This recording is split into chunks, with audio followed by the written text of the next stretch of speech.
जितना गेहूं में घून ना पड़त हो उससे ज्यादा रोज धूप पड़ी गई जरूरत है। क्या बुझाओ भैया?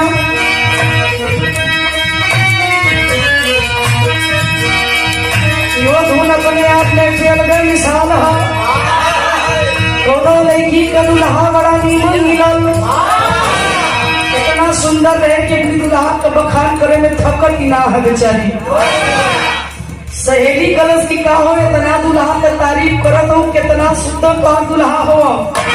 कल पूछा मत एक ठे गुड़ हो तो बताई उनकरे में कई ठे गुड़े गुड़ भरल हो और गुड़ को है ना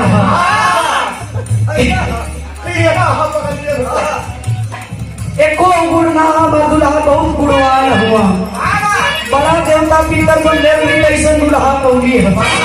बहुत से का करे सवाल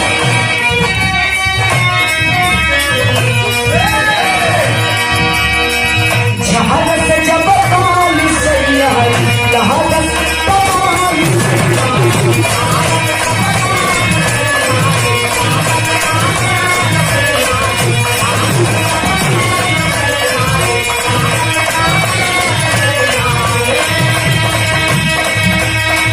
गंगल से निकाल सही है उड़ावत रुमाल सही है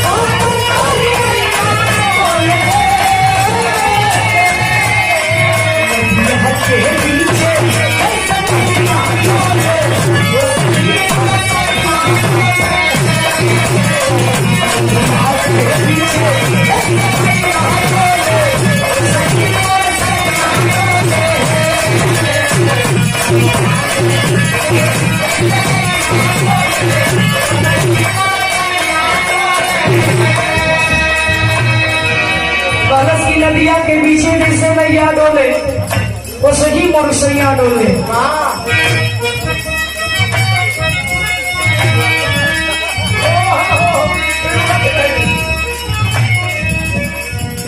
क्या महाराज तो आप दिमाग का हरकत ढेर कीमत का क्या देखले हुआ भैया तिलकहरू भैया लोग भोजन में लग दिया तिलक उलक चढ़ गल हो। दोनों तरफ से कट्ठे चौचक भी रहा भी सुंदर बड़ा प्रेम से बड़ा अच्छा महफिल बा। बड़ा सुंदर माहौल है खुशी का दिन है बाबूजी। हर माँ अपने बेटे को लेकर सपना सजाती है हर बाप अपने बिटिया के लेके सपना सजावेलन। और जमगी बिटवा के सर पर सेहरा सजा के लेके चललन बिया करे बदे तो खुशी अनमोल होले बाबूजी।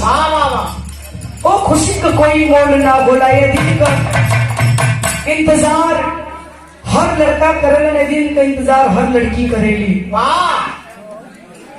और एक दिन के लिए सब इस संसार में राजा बनेगा। और राजा कब बनेला जब सर पे सेहरा सजाना।